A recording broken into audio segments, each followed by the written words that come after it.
The Electric Robot Men Made Me Do It. Durand D'Amico was no ordinary man. He had a lab, and he had Sandra. All his life he had conducted scientific research. It was his dream. In his childhood, he had turned his hand to engineering imaginative mechanical contrivances that had astounded his neighborhood friends. In his teens, he had received a study grant which he'd put to good use by enrolling at a university. There, he had taken under work on a series of successful projects that had brought him a steady income. He had published numerous articles which had further contributed to the small flow of money. But he had never been much of a success as an innovative scientist. There had always been too great a wave of competition to allow him to fully vent his scientific skills. Within a couple of years of work at the university, he was overtaken by his more energetic colleagues. He found his income falling short of expectation. A failure, he refrained from participating at annual scientific conventions. Cash stopped flowing. He moved out of his apartment into a small downtown joint where the wallpaper had been peeling off for years, and the landlord could suggest naught else but that he should fix it up himself. And then he had met Sandra, and something had happened to him. Overnight, he had felt a great disturbance well up inside him, something that had shaken his very soul. He felt an urgency to prove himself, to show her he was worthy enough to possess her. In a short while, he climbed out of financial ruin by publishing a dozen attractive theories he had had lazing about some recess of his mind. He bought a house in a smarter part of town, and he drove Sandra up to it one evening. She had loved it, and he had told her he was planning to take it. She had kissed him, and he had taken her in his arms and held her tightly, telling her he would never let her go. In a sense, Durand was incredibly, almost idiotically fond of himself for having chosen research as a field of study, after all, especially since Sandra admired him for what he was. She found his work interesting. In short, she accepted him for what he was, even if he felt disappointed with himself, and he loved her dearly for it. Whatever he conceived in his brilliant imagination, she was always willing to sit and listen to him expound. He felt compelled to show her everything he did, tell her everything he knew. Everything. Late one Tuesday night, he drove home without his jacket and suitcase. He skidded the car into the driveway, ran up the pathwalk, and called out to Sandra. She appeared at the door. He swooped her up in his arms, gave her a warm and affectionate bear hug, and then a kiss. "Honey, can you come down to the lab right away?" he asked. "Right away? But dinner's—" "Stick it in the oven at low. We'll be back soon. It shouldn't take too long. Come on." "But—" Durand was in too much of a hurry to argue. He silenced her mouth with a kiss that made her eyes roll. She scrambled back into the house with many aftercalls from her husband to hurry. She slid the stew into the oven and joined him outside. The drive downtown was swift and pleasant. Sandra, excited at what her husband might be wishing to show her, kept quiet, glancing at him from time to time in admiration. She was really fond of him. Sometimes he was unnecessarily dramatic, sometimes frighteningly mysterious about his work, but whatever his attitude, it always succeeded in captivating her. She enjoyed seeing him excited. She loved the extent to which he would sometimes go to please her. She loved him. Durand thrust his ID card at the gate attendant, was given clearance, and parked his car in his own private bay. He grabbed hold of Sandra's hand and urgently tugged her upstairs to his place of work. The lab was still. They entered, and he activated the lights. A marmoreal whiteness replaced darkness. "Now, darling, I told you some months back about the time hopper I was rigging." He took Sandra by the hand, pressed her into a chair, and looked sincerely into her shining blue eyes. "Yes, I remember," she said. He held up her face to him, and once more he fixed his eyes on hers. "I've worked it all out, and it works!" "How did—" She was excited as he was. "I was fumbling with that energy contraction column, and instead of continuing to feed it with a steady electrical flow, I alternated the current. The machine began feeding itself and shifting masses of energy wherever I directed it. It's finished! Come and see it, in the back room. Come on, darling. He lifted her from her seat, huddled her to him, and gave her a kiss on the mouth. She quickly drew back. No, don't. Harry's watching. Didn't you say we weren't supposed to kiss in front of Harry? Durand looked over his shoulder at the impressive monitor screen behind him, now flashing all the colors of the spectrum in inward-flowing spiral patterns. Harry was the sobriquet Durand had given the lab computer, a macabre agglomeration of exposed, oily pipes, ugly, but very fast when it came to working out logistic problems, and pretty efficient when it came to regurgitating revised matter. The fastest, but also an oaf when it came to comprehending life. I've given up on Harry. He knows his tables and he knows how to recite the equations for building space curves, but he's a true robot when he philosophizes about life. A robot will always be a robot. Emotions such as love were for humans. Robots can't understand it, which is a real pity for them, an incalculable pleasure. Durand drew Sandra close to him. He placed his face against her warm one. Then he took her into the back and showed her the newly completed Infinity Dial. Honey, you remember that android testing plant they had a couple of years back in Nebraska? They called the little industrial town Tinville. It was there that they both designed and manufactured every new model of android that was to appear in the country for the next decade. It was there, too, that the factory's entire labor force was replaced by robots, so that robots eventually were programmed to assemble robots. Only one living man and his family stayed at Tinville to supervise each stage of the robot revolution, Dr. Evans, the genius behind the robo-manufacturing plant and a regular robophile. Each new idea that came into his mind was immediately patented and fed into the running memories of the robots he'd built. He patched together robots capable of performing whatever function he deemed necessary for the time. On other occasions, Evans constructed machine men with the ability of fulfilling a whole complex series of functions. What happened to Tinville, by the way? His wife asked curiously. Evans died. His town faded out. It just wasn't worth running. Government stopped subsidizing his endeavors. Sandra remained silent for a couple of moments. Then, without thinking why, she said, And Tinville's going to be our first stop on the dial. And without knowing why, Durand said, Yes. They were strapped down together on the dial, in one another's arms. It was the only way their bodies could together generate enough energy to catapult them through the already running contraction column. A mass of hot wires fell from individual parts of their bodies and sped across the room to where they wound round insulated, though heavily charged, brazen slabs.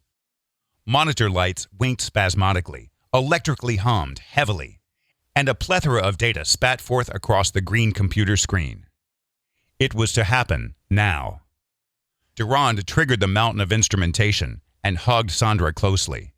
Their combined warmth fed just enough energy into the time rig. A bubble of light as bright as incandescent magnesium enveloped them, knocked them out, and sped them across that infinitude God begat and called time. They were sitting on a sun-baked rock this side of the railway station, waiting for a transport. To their left stood a diminutive two-armed sign, one arm calling attention to New Johannesburg City on the north. The other arm pointed into the valley below and had Tinville, 10 kilometers, on it in untidy black paint. Sandra had stripped off all her hot outer clothing.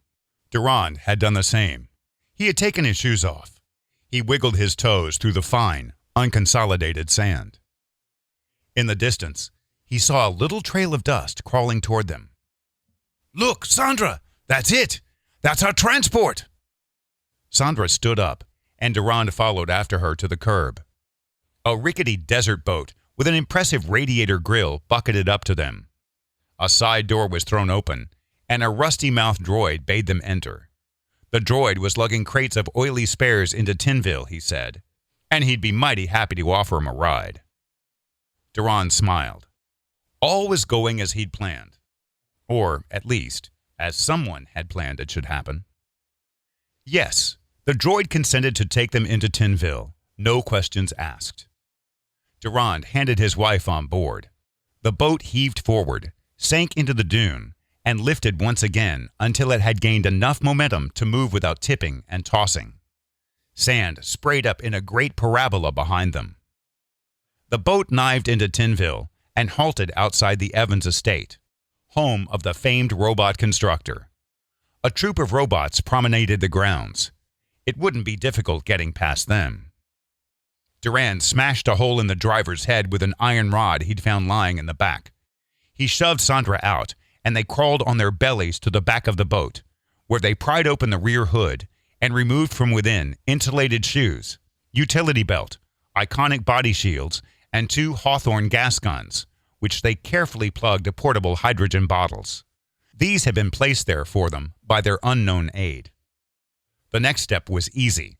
They carbonized the robot sentinels at the gates, climbed up onto the stone walls of the estate, and, using a large metal rod each, balanced one another along the electrified netting spanning the estate.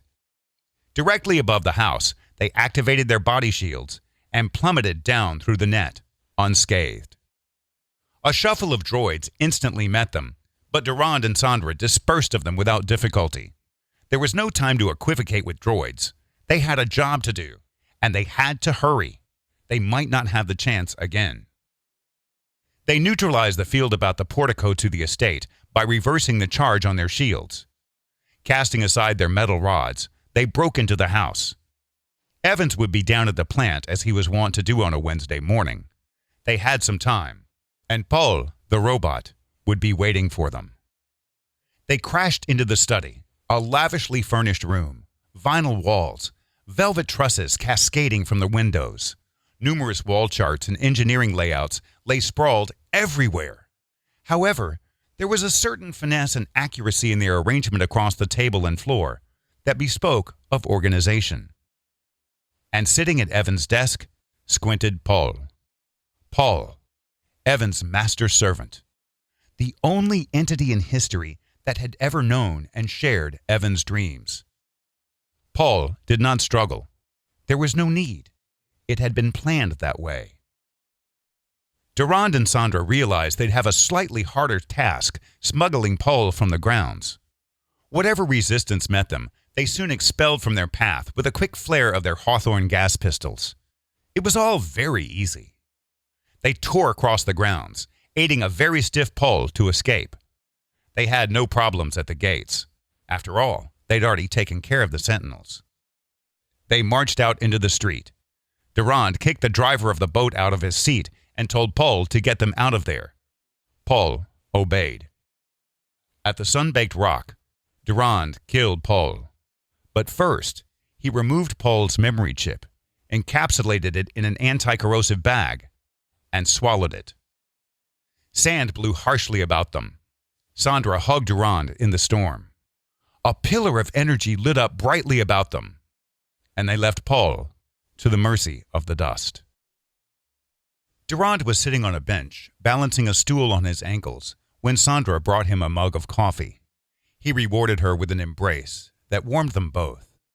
Then she sat down, and together, they waited for Harry to speak. Durand had placed Paul's memory chip into Harry's mental processor so that Harry could voice Paul's thoughts. Durand was confused. He had no idea why he'd gone to Tinville, why he'd abducted Paul, and why he was now sitting waiting for Harry to chat. But he knew it would be important.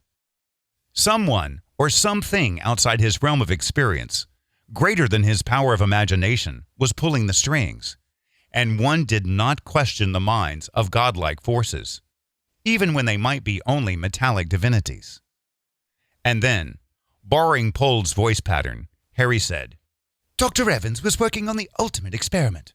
He had always had so great a love for robots, he wanted to make them as near human as possible. He was the father of us all, and he believed that someday we would be the future race of the Earth. He made us all with such care. Droids that could respond emotionally like humans, even to love.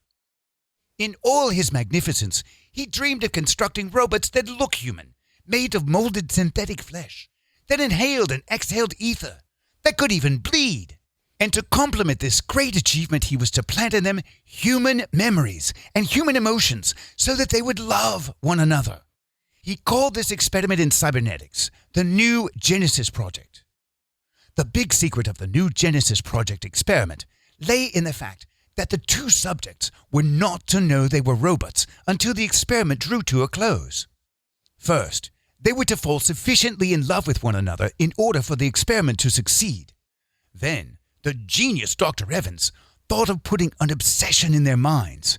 They would go back to him one day, through time, abduct his master servant, and rediscover themselves through the knowledge they attained. Dr. Evans then planned he should wait and observe what their reaction would be when they discovered they had fallen in love with one another and had been mere robots. Durand glared at Sandra. He was horrified. He could not believe it. He wanted to scream, to tear out his ears, to rip the very flesh from his face, to disprove what he had just heard. He had fallen in love with an android? A robot? A machine? Jangling metal? Pipes and tubes? Cold logic? He wanted to see if it was true, but it was madness. Sandra was no robot. No! He had to say something. Maybe scream. But Paul had said Dr. Evans had made a couple. Not one perfect android, but a pair of them. That meant he too had been living the life of a mortal when he, in actual fact, was a droid. He had to know if this was true. Durand felt he had been fooled, duped, cheated. But damn it all to hell! I'm human, blast it! I'm human! I'm a person with an identity! I am a real-life man! No robot! No, I can't be! Or am I also a cold construction, filled to the brim with cold logic? No, I'm not! I am human! I'm going mad! I must rip myself open! I must see if I look as I feel from the outside! I must look! But that is exactly how I would think if I were a robot. I would open myself up. I would open Sandra up. I must see. No! What goddamned insanity is this? He closed in on Sandra, tore her dress from her, and with a surgical knife, curiously dug it into her. He smiled. No, she's not a robot. Oh, thank God. Do you see that? There's blood. She's bleeding. Thank God! Look, and here's her strong ribs, her heart even. Look, I'm so happy. She's no robot, no machine, no jangling metal, no pipes and tubes, no cold logic. She's real. Oh, I love her. She's real. But Durand looked into her eyes, and no longer did they shine. He became aware of the blood on his hands. Sandra fell to the floor as he let go of her. She was dead. He had killed her. He had murdered Sandra. He had killed his baby. The full weight of what he'd done threw him to the ground. No, no, he started frothing. No, how could he? What had made him do it? What had gone wrong? Why had his mind not worked? Or had that been what he'd been expected to think? If he'd been a robot, he'd have thought like that. Yes, just like that. He'd have thought without reasoning. Only a robot like himself would have murdered Sandra. But he was no robot, no machine, no jangling metal, no pipes and tubes, no cold logic. He was real. He was human. He felt his body. It was warm. But had Dr. Evans built him that good? He was the perfect droid. He was on his knees, and the same surgical knife was in his hand. He slit a gash in his chest and watched the blood spill. Could it be real blood? It was warm, but he didn't feel it. There was no pain. He dug the knife deeper. He felt it jerk up against his heart. The cold blade heaved as his heart pressed spasmodically against it. The vibration coursed all the way up the blade to his head. What a wonderful heart Dr. Evans had made. It felt so real. He pierced it, and he still felt no pain. No pain at all. He did not even feel pain when he fell on the knife altogether. Dead. His heart would beat no more. In Paul's voice, Harry continued. A quite disastrous effect, I see. Actually, I should have explained sooner. Dr. Evans' 2 perfect droids never got off the drawing board. The government failed to subsidize further grants, and the project had to be shut down, which was a great pity. But that doesn't mean to say Dr. Evans was a failure. No. You see, Dr. Evans started a new project some months after that. He loved droids so much, and he saw in them so great a potential to outlive the puny human race, that he at once set about transferring intelligence-retaining chips into every factory-free droid, hence giving each one of us a great deal of unlimited intelligence. Then he planted in every robot the will to do away and terminate each one of our weaker human makers. Dr. Evans predicted a complete robot takeover by the year 2083. Unfortunately, he didn't live to see that end. He died some months back while supervising the construction of a new prototype droid at the factory. He slipped into an industrial furnace, or someone pushed him. Maybe I did it. I don't know. But he left it up to me, Harry, in the far future, to rid myself of the last 2 human beings on Earth in the most intelligent way possible. I had the intelligence, and I had the will to do away with the last of my weaker human makers. Farewell, Durand. Farewell, Sandra. Harry shut up to enjoy the silence he had created. The year was 2083. The end.